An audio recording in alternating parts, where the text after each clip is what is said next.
Hi, everyone. Welcome to the Virtual College Exploration Fair for all Illinois students, sponsored by the Illinois Association for College Admission Counseling and StriveScan. Thank you for joining us tonight. A few brief housekeeping announcements before we officially get started. Remember, you can use the Q&A button, so it looks like two little chat bubbles on your screen. If you have questions, you can type them in there to our presenter at any time. Your camera and microphone are off right now, so the panelists are not able to see or hear you. And please remember, this is just one of many different sessions that we have happening over the next month or so. So be sure to check out the full schedule at IACAC.org and register for more sessions. We will be recording this presentation and it will be available within about a week. So at that same website, IACAC.org, so that you can tune back in or see any other sessions that you may have missed. So with that, I'll turn it back over to our presenter. Thank you again in advance. Hi, everyone. My name is Allie Springer. I work at Colorado College. And I'm going to start sharing my screen now, so hopefully you can see our visual presentation, and we'll go ahead and get going.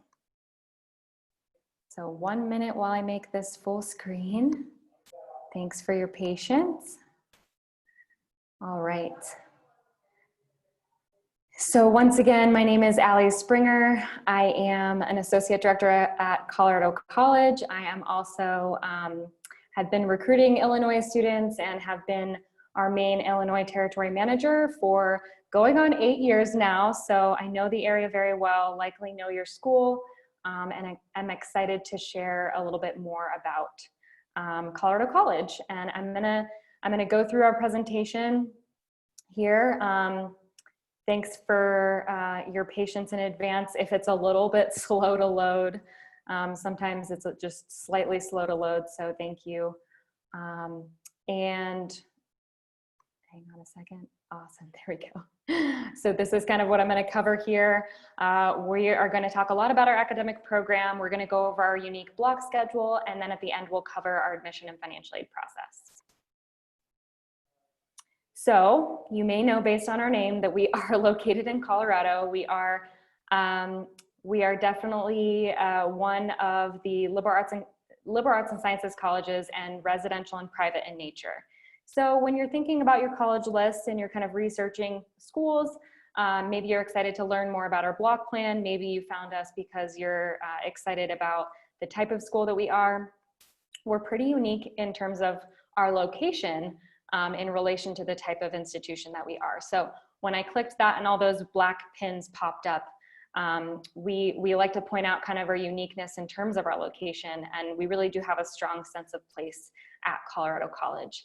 And so those other black pins are representing what we consider our peer institutions, so other top tier nationally ranked liberal arts and sciences colleges, and we are actually the only one in the entire time zone of the Rocky Mountain West. So you'll see us, we're kind of alone here, but really just important to note that we do have a really strong sense of our place in Colorado, in the Rocky Mountain region, and that is part of our mission, and that is definitely woven through all of our academic and co-curricular opportunities, definitely thinking about being in Colorado specifically. If you're not sure where we are located in Colorado Springs, Colorado. Colorado Springs is the second largest city in the state of Colorado, but behind, of course, our capital city of Denver. So this pin here is kind of showing you a little bit where we are located. And we were founded in 1874 as a college, actually 2 years before Colorado became a state. And so you'll see there a couple of statistics about our student body. So we have about 2,200 students on our campus. While this photo is lovely and showcases our beautiful, newly renovated net zero energy and carbon neutral library, you can see there, that's that big building in that photo. It's a little bit of a disappointing photo because I wish that it either showcased looking south, you would see downtown Colorado Springs. So one of the great things about our campus is that we're situated within walking distance to the downtown city center. And so while we do have a nice residential campus that's a little bit quieter, you can just simply walk 15 minutes to the south and you will be in the heart of Colorado Springs. If you were to turn the camera a little bit to the west, you would see that we're located at the foot of the Rocky Mountains, and Pikes Peak is our backdrop, which is one of Colorado's peaks, one of Colorado's 14ers, of which there are over 50, and those are peaks or mountains over 14,000 feet in the state of Colorado. Finally, we do a land acknowledgement even here virtually. It's really important for us to acknowledge that history. Colorado College is located within the unceded territory of the Ute people. So we like to do land acknowledgement, and that is very important to us. A little bit more about our location and some things that we offer that are really unique would be that CC actually has 2 satellite campuses, and those are simply other facilities that the college owns and operates that we use to bring classes to and get away to. Maybe it's a student club organization or team that you join that uses the CC cabin as a place for a weekend bonding retreat, or it could be your astronomy class going down to the Baca campus, which is located in Crestone, Colorado. You'll see down there, which is rural southern Colorado in a little town called Crestone. The cabin is only about an hour from campus, whereas Baca campus is a little bit further. So of course we have our main campus, which is pretty much where most things obviously happen for us at CC, but then we do have these other satellite campuses, which we love. Once again, broadening that sense of place and community that we have in the state of Colorado. A little bit more about our demographics. When you think about what type of student body do you want to surround yourself with, what type of community am I going to be immersing myself with? I think it's important to think about the background of your classmates and where our students are coming from, and this definitely informs sort of our campus community. These demographics and this information is specific to the class of 2024, so meaning of course our first year class or our freshman class that just joined us this fall. And so the numbers and the stats vary just slightly when you look at our entire student body, so all 4 classes that we have. But we have about 8% international students representing over 50 countries. And then, so that would leave the rest of our domestic or US students representing almost all 50 states, typically 48 or 49 states represented in our student body at any given time. And you'll see that we do have a lot of students from the Midwest, among other areas of the country. So campus definitely does not shut down on the weekends. We're residential in nature, and so definitely have that sort of campus feel with students sticking around and that vibrant community life throughout weekends and also sometimes breaks. And then about 30% of this class identified as students of color, about 13% first generation to college. So just some things to consider when you're thinking about student body and community. A little bit more about the CC difference when you're thinking about your learning community or your classroom environment. Our classes are small. The average class size is only 16 at Colorado College, and our classes are actually capped at 25. And so when you think about definitely having that interactive classroom-based discussion with your professor and your classmates, this is something that's really important to us at CC, and you will see that as the foundation of learning within most of your classes at CC. And then you're learning from the experts. We have 94% of our professors having their most advanced or terminal degree in their field. We don't have any TAs. There are no teacher assistants who teach on campus. So knowing that you are always learning from full-time professors is also really important. And that low student to faculty ratio, you're going to be getting to know your professors really well, and they're very accessible to you, especially when you think about being on the block plan. And then that retention rate, that's that first number there. Our students are happy. They are coming back from their first year to their sophomore year. So we're retaining our students at a really high rate. That's another good statistic or number to pay attention to when you're looking at schools, but is pretty on par with our other peer institutions, other top tier liberal arts and sciences college.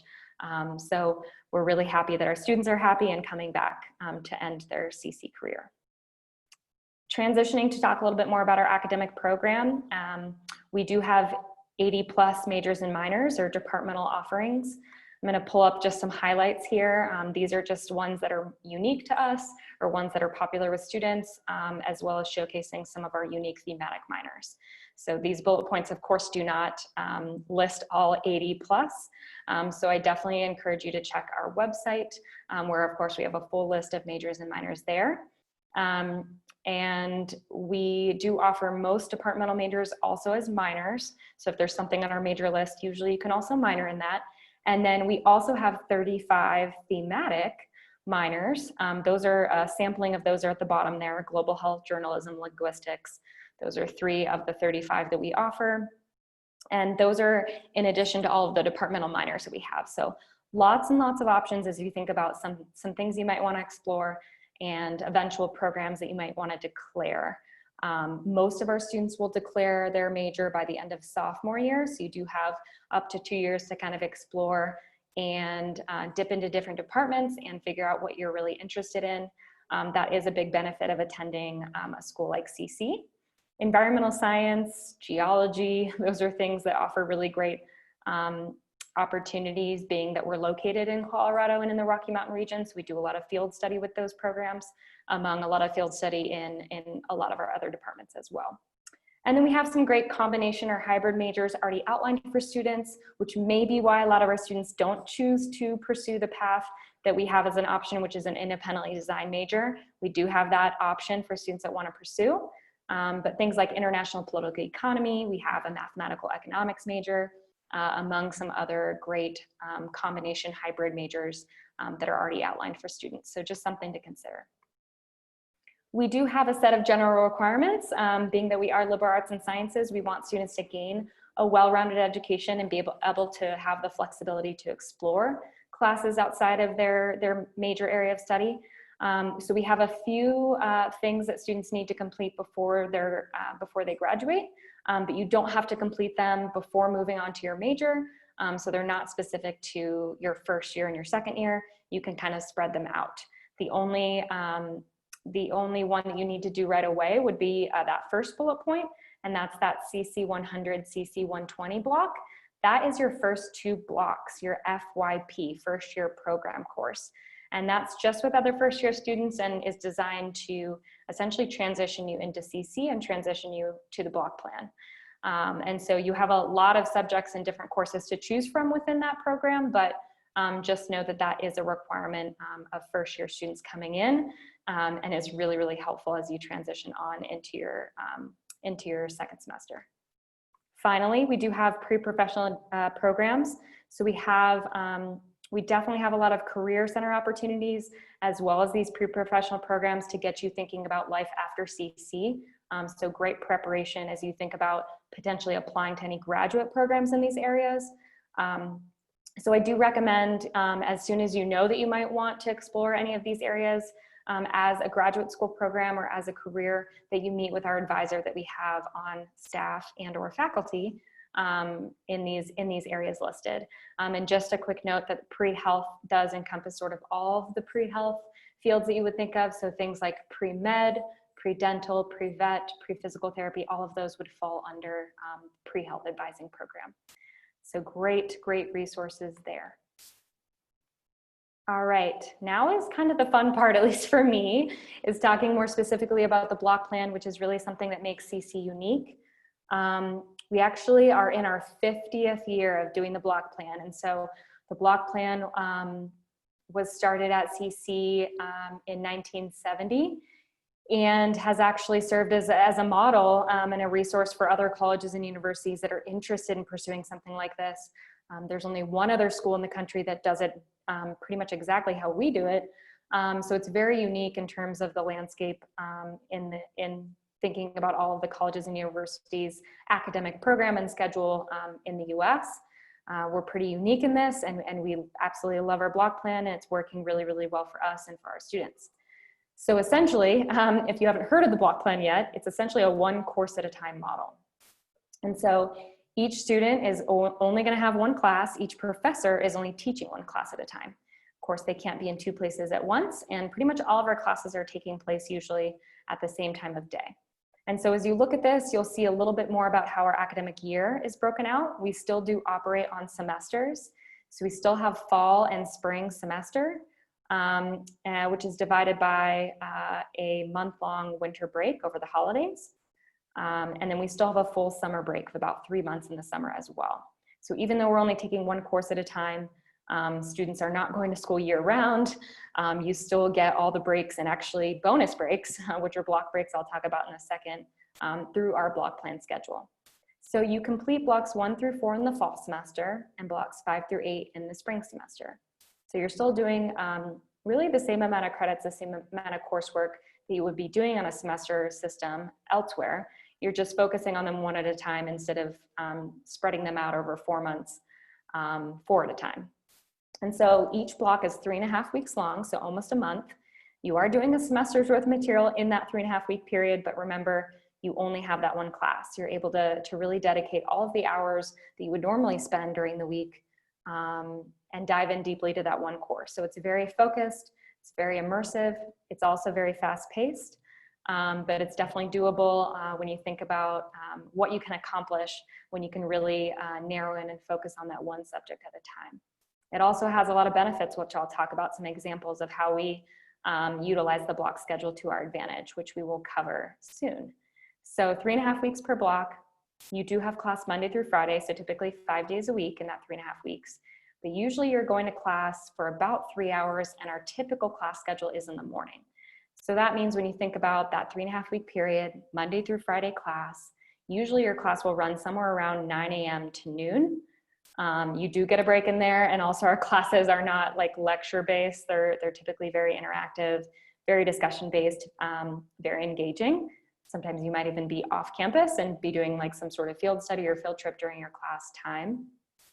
So that 3 hours does go by really fast. And I can actually tell you that firsthand because I am an alum of CC. So I did experience the block plan firsthand.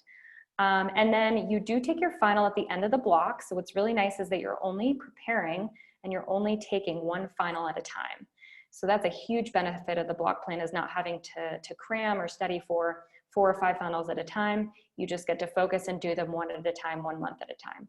And then that also means you're ending your class. You get to go on what's called a block break, which is a nice 4.5 day break from classes.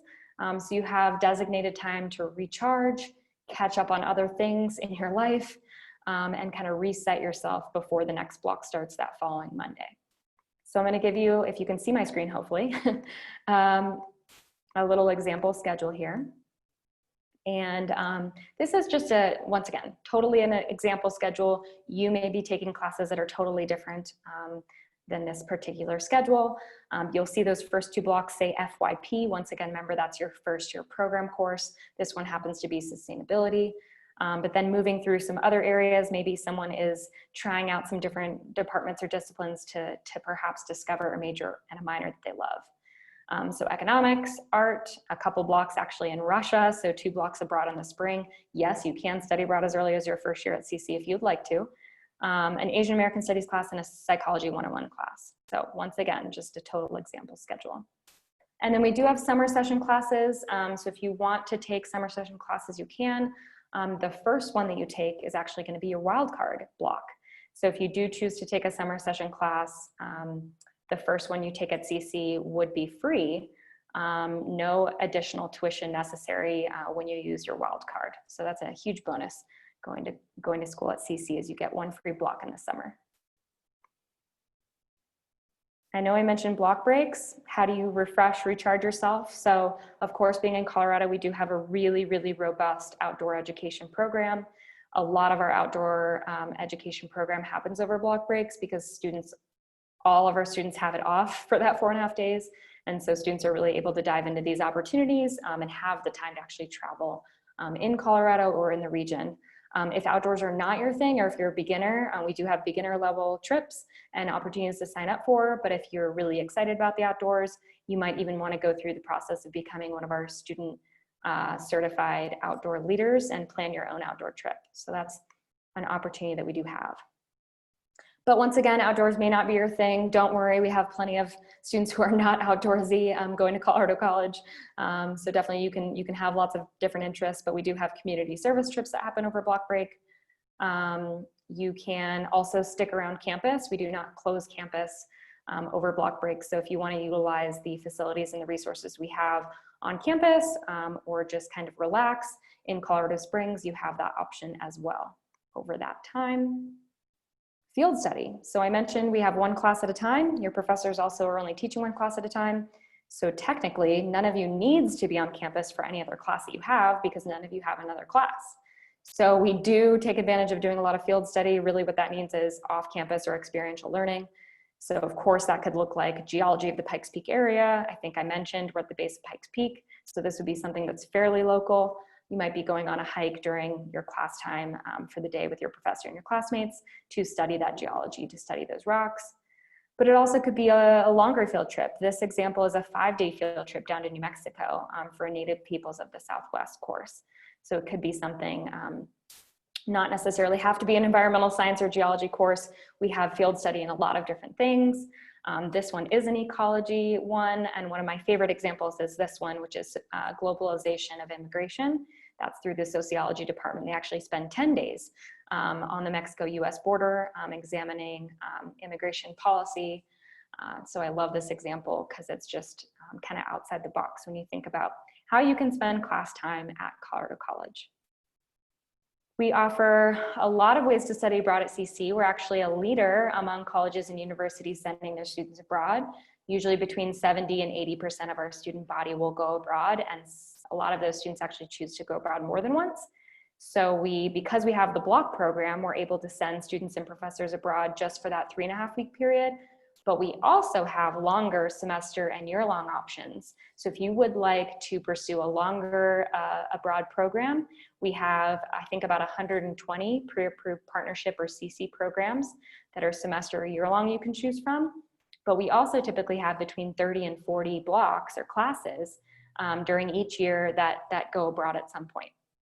So these are all blocks abroad examples, but this is an economics coffee to marketing challenge course taught in Nicaragua.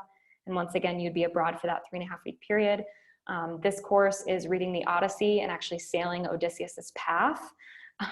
Pretty cool. I think this one usually happens in the summer. So we have both summer session abroad classes and during the academic year. So usually all of our students can figure out a time that works best for them, or maybe there's a particular country or part of the world that students really want to dive into. So they have lots of options when you think about study abroad with Colorado College.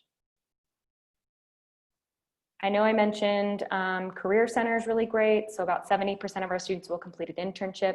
We have some pathway and pipeline programs already outlined for students, but also our Career Center counselors are simply available and willing to help students if one of our programs that we have maybe isn't a good fit for them. Most students will end up doing an internship at some point, and some students will do more than one internship. Lots of opportunities with the Career Center. And then we do have a lot of sort of success-oriented resources on campus. The hub is short for the advising hub, so essentially our staff advisors that are there and ready to help students, whether it's choosing classes for the following semester, or whether it's figuring out maybe how to drop a class and add another class. Lots of ways that you can utilize our advisors on campus. And then the QRC is the Quantitative Reasoning Center and the Writing Center. Those are both tutoring centers we have for students that are free of charge and are pretty much always staffed with either a staff member of Colorado College or a trained student tutor. So definitely a lot of opportunity to seek academic support there. And then tons of research opportunities. Can't tell you how many opportunities there are for students to either do independent research projects. Those do not have to be aligned with your major or minor or even a class you're taking. We have a whole program set aside just for, hey, I want to apply for a grant to learn about X. Doesn't have to necessarily be tied to academic credit, but does provide some money for you to carry out that research project. And then a lot of other awesome research opportunities, other opportunities that we have on campus that I encourage you to explore if you're interested. Just a quick sampling of recent employers and graduate programs, and my computer might be a little upset with me right now, so hang on while I reload.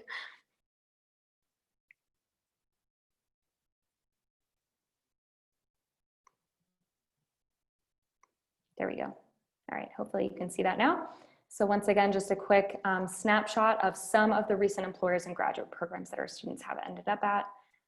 Of course, can't fit a lot onto one slide, so this is really just a sampling. And finally, we are at the end. I am going to have time for questions, of course, Q&A, and I really, really hope that you all have questions for me, either that you've already entered into the Q&A or that you can do so now or at the very end. I know that I covered a lot in not too much time and kind of definitely went a little bit faster than I normally do for my information session, so that I did have a lot of time for questions. So once again, please, please think of your questions, enter them in now, and I will go through those at the very end. With that though, I do want to spend a little bit of time talking about our admission process, because there may be questions along our admission and financial aid process as well, so I want to make sure to cover some of this. We do accept 3 different applications. So CC is quite unique and kind of offering a lot of different options when you think about how to apply to Colorado College, and then also when to apply to Colorado College. And I'll go through the deadlines in a minute. So we are accepting of the Common App, the Coalition app, and the QuestBridge app. So any of those that you've heard of or that you're already filling out, or for those of you that may be sophomores or juniors, you don't necessarily need to remember all of this. This will all be on the website for you to reference later. But for seniors, they may have heard of one of those forms. So whichever one you're already filling out that's easier, that's the one you should submit to CC. We don't prefer one over the other. And then what we're looking for when we are reviewing applications, that first, after the application form itself, of course, you'll see academics, and then also our test optional policy, but your academic record, your high school transcript, that really is where we kind of do a deep dive, and that definitely is the meat of your application. So in the next slide, I'll talk a little bit more about admission stats to inform you, and we're definitely pretty transparent with our admission rates and things like that. We're doing a deep dive into your high school record to determine what classes have you taken over the last 4 years, what rigor level are they, and what have you taken advantage of that your high school offers.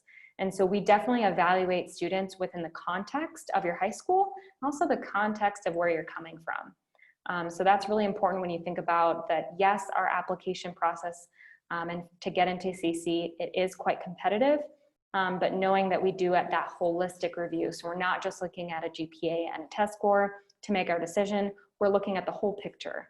And the academic record is the first and foremost place that we gather a lot of information and do that deep dive.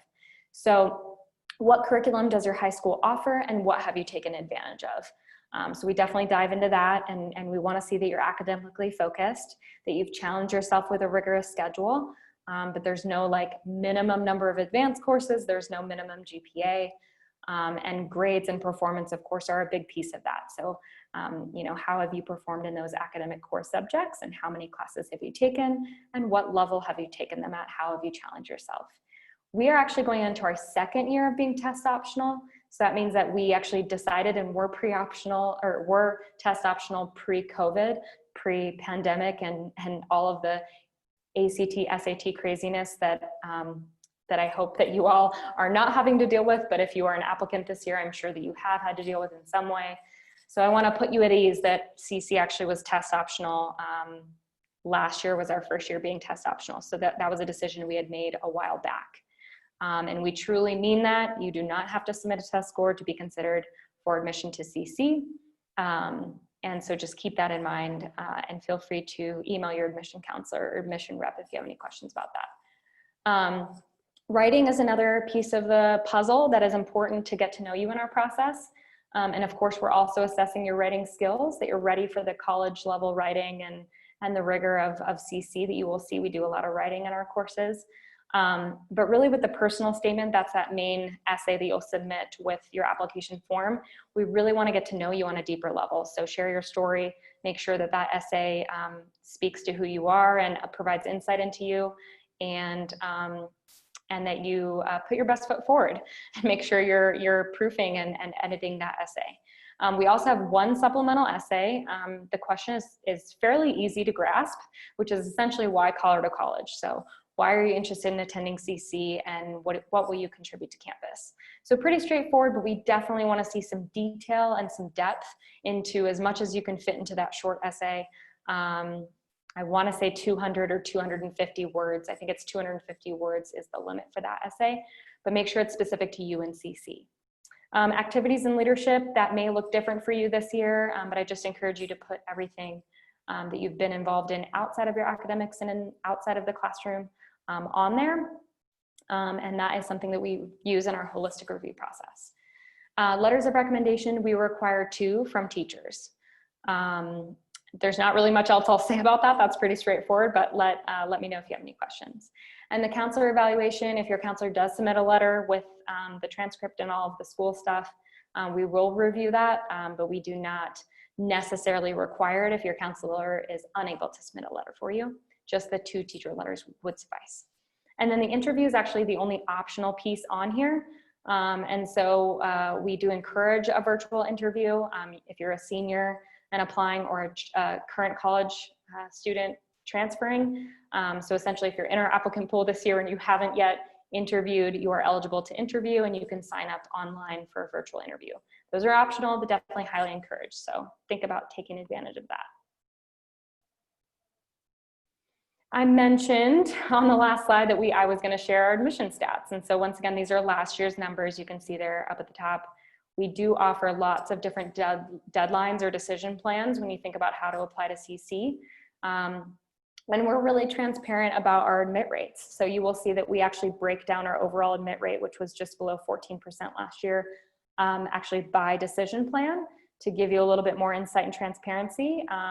So early decision round 1 or 2, that is a binding application. So you've identified CC as your absolute top choice, and you are committing to enrolling if accepted through early decision. But you'll see that that admit rate is a little bit higher. If you're looking for a non-binding round, early action is a really good way to go, because you do get to find out before winter break. And that admit rate was a little bit higher last year, but no binding commitment for you. So that's a good one if you're not ready to commit to CC, which we know a lot of students, especially this year, may not be. So for early decision 1 and 2, you find out before winter break your decision. For early decision round 2 and regular action, you find out in the spring. So just keep that in mind. And then just a little bit more testing data, but we expect these numbers to, the percentage of students submitting test optional and not submitting test scores for their application to go up quite dramatically this year, given the state of everything. And affordability is incredibly important when you're thinking about colleges. We do focus our funding and our dollars that we give out in need-based form. So we do have some merit-based aid, but most of our funding and dollars go toward need-based aid. But with that, we are committed to meeting 100% of families' demonstrated need. So in order to find out what you may qualify for, and once again, it's different for every single college and university, so keep that in mind. Even if we have a similar cost of attendance at another private institution you're looking at, all colleges and universities award aid very differently, so just keep that in mind. I highly recommend you do our net price calculators. We actually have 2 available on our website, and they're going to give you a pretty good estimation, a pretty accurate representation of what your family's estimated family contribution. That would essentially be the out-of-pocket cost for your family per year to CC. So I recommend that as a first step at all times. And then to apply for need-based aid, you need to submit both the FAFSA, which is the federal form, and also the CSS profile, which is a College Board form. You all are not from Colorado, so I'm going to skip over the Colorado portion. And we do have some merit-based aid. It's a small amount, usually between 6 and 8% of every incoming class is receiving a merit award. So it's pretty small in terms of those that we're giving out, as I mentioned. The only one that you have to apply for would be that top bullet point, and that is the Barnes Scholarship. That is for natural science majors. We don't give them out to all natural science majors. We only give out usually about 3 per year. But you do need to be majoring in one of the natural science areas, and the deadline to apply for the Barnes Scholarship is November 1st. We also highly recommend that you apply for admission through early decision 1 or early action, so that you're one of our early applicants in our process. So look into the Barnes Scholarship if you are thinking about majoring in a natural science. You can find that info on our website. And then our other merit-based scholarships, all students are just considered with their admission application, so you actually don't have to do anything additional to be considered for any other merit award, which is great. We do have 2 Division I athletic programs. The rest of our varsity programs are all Division III, but our 2 Division I programs are men's ice hockey and women's soccer. And being that they're D1 NCAA, they are allowed to give out athletic scholarships for those. So we just like to make that quick note there. And finally, just some quick statistics on financial aid. Once again, we know that this is really important, so we do kind of a deep dive for financial aid. Just some average net prices based on family income. And this would be with families with typical assets in these income ranges, so keep that in mind. And once again, do the net price calculator that's specific to your family. But we need 100% of your family's demonstrated need. And what that means is that's the difference between what your family can pay per year, so that estimated family contribution, and our total cost of attendance. Remember that total cost of attendance includes tuition and room board fees. So that number obviously exceeds tuition, but you'd be getting financial aid and or scholarships, 100% of that middle ground for families who qualify. And almost 90% of that is in grant form, so that's like a need-based scholarship, so you don't have to pay that back, which is really great. So we like to do that. Next steps for you. So if I have any seniors or current college students looking to transfer, or also juniors and sophomores, really anyone, these are some next steps that you can do. Seniors and transfers, that third circle there would just remind you that we encourage you to submit your preliminary application if you haven't done so yet. That will essentially indicate to us that you're interested in planning on applying, or that you're planning on submitting at some point the Common App Coalition or QuestBridge app, but also it'll give you specific communications to tips on our application process, reminders about deadlines, and just essentially put you in the queue to receive more communications from us that we believe will be helpful in the process. Just remember that our deadlines are November 1st or January 15th. And then also we have this great build your own block plan tool. So if you want to play around with building your sample schedule, building a sample schedule out and kind of thinking through what the block plan might mean for you, we have a great tool on our website that I would be happy to find and drop into the chat if you're interested. And I think I am done here. Contact information for you all is right there. I'm Allie Springer once again. I'm the Illinois rep, and I have been recruiting in Illinois for going on 8 years now. So definitely know the area really well, know a lot of your high schools really well, and I'm really happy to be a resource for you as you kind of move toward learning more about CC or our application process. And that is all. I'm going to stop sharing my screen and look at the Q&A. So if you do have any questions for me about anything that I covered today, please go ahead and drop your question into the Q&A now, and I will do my best to speak to those. And thanks, I see some questions coming in. So let me review those, just hang on a second. Awesome. One of the questions is there a typical CC student? And what are some things that make CC students different or stand out from other colleges? That's a really good question. I don't think that there's necessarily a typical CC student, but I would say that our students share a pretty collective, really strong sense of community. I think a lot of our students are very engaged, both in their academic life and also in campus community life, or in other things that they're passionate about, maybe outside of their academics. So I think most, if not all of our CC students kind of share those commonalities. Very engaged, very passionate, pursuing lots of different interests. But what those things are, I think definitely varies from student to student. I think given our location, you can probably make some assumptions about some things that our students care about.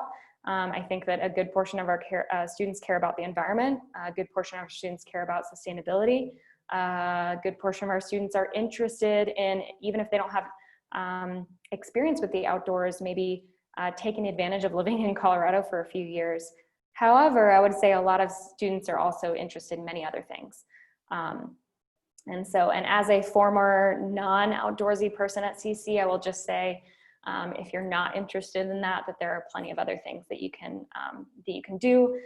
Just like most other colleges and universities, there is a plethora of student orgs, clubs, and things that you can do outside of the outdoors, if that's not of interest to you. I always like to speak to that just in case.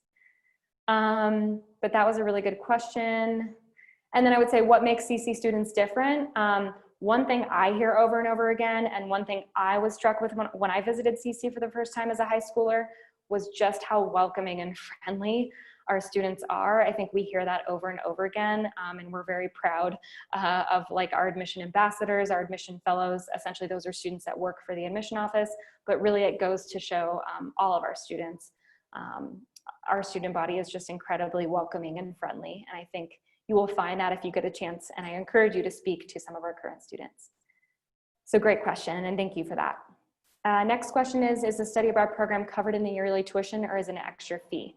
That's also a fantastic question.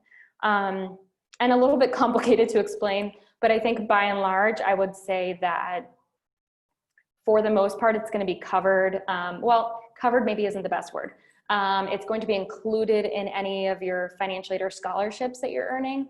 So let's say you choose to do one of our 120 semester-long programs that we offer, or partner with other institutions to offer. If you're earning any sort of scholarship or financial aid, that's going to be applied to that program. So essentially, no additional fee or cost. If it's a summer session course like that Odysseus class that I talked about, if it's something like that and it's in a broad block in the summer, let's say it's your first block that you've taken in the summer, the tuition would be free because you're using your wildcard block. And you might just have to cover an additional program fee to cover, let's say, airfare and maybe living expenses while you're over there for 3.5 weeks. So by and large, all of our study abroad opportunities typically are essentially included, and meaning really that you wouldn't be paying anything additional than you would normally be paying for a semester or a block during the academic year. Summer gets tricky as you approach taking your second block in the summer. Yes, you may have to pay tuition or fees for that.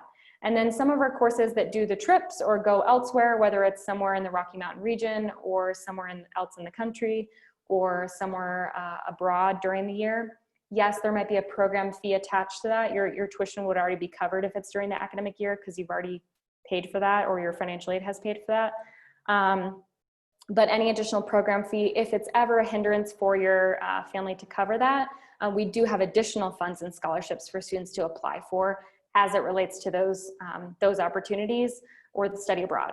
And I guess I will stop my rambling by just saying all of these opportunities and all that CC has to offer, we truly are committed to making it accessible to every student who attends, regardless of family income or regardless of those costs. So hopefully that answers your question.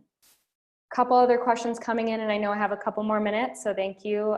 If there's any other burning question, feel free to put that into the Q&A.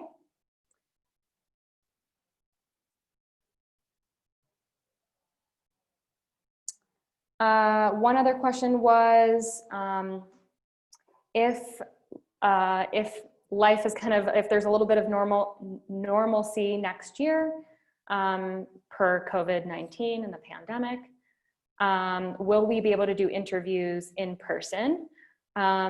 Yes, I certainly hope so. So once again, for this year or for this admission cycle, if you're an applicant this year, hoping to, of course, join us next year, or if you're taking a gap year the year after, I encourage you to sign up for a virtual interview. All of our interviews this year will be virtual, at least until further notice, and at least through this fall semester.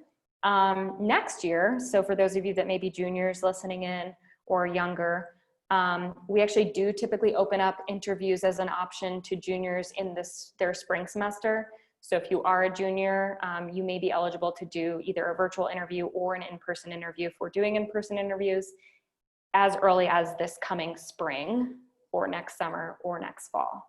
So you kind of have a few months to get that interview done. And I'm crossing my fingers and hoping that we will be able to resume in person.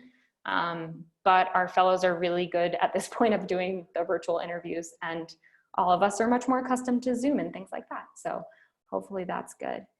And then final question, are students able to use vouchers from other travel study abroad companies? We do have, as I mentioned, 120 pre-approved partnership programs. So I've never really heard of our staff using the term voucher, but it may be something different. So if you do want to meet people from outside of CC, I recommend looking into and utilizing our international studies and study abroad office and staff that we have on hand to answer your questions. I recommend you check with that office about essentially other partnership programs that you might be interested in, but I'm not exactly sure on the voucher question. And I think I answered all the questions that were submitted. So thank you all so much for listening in. I encourage you to connect with me. We have a lot of other virtual opportunities on our website. My email address is on the website. I'm the only Illinois rep, so I'm super easy to find. So thank you so much for your time. Thank you, Allie, and thank you everyone for joining us. When you close out of your window here in Zoom, you'll be seeing a link to a very, very fast 4-question survey. Your feedback is really helpful, so we'd appreciate any feedback you can provide. Like I said before, this is just one of many different sessions that IACAC is hosting. So make sure to check out what's coming down the road and register for those at iacac.org. And in about a week, you'll be able to find the recording from this session as well as all of the other sessions at iacac.org. Thanks again.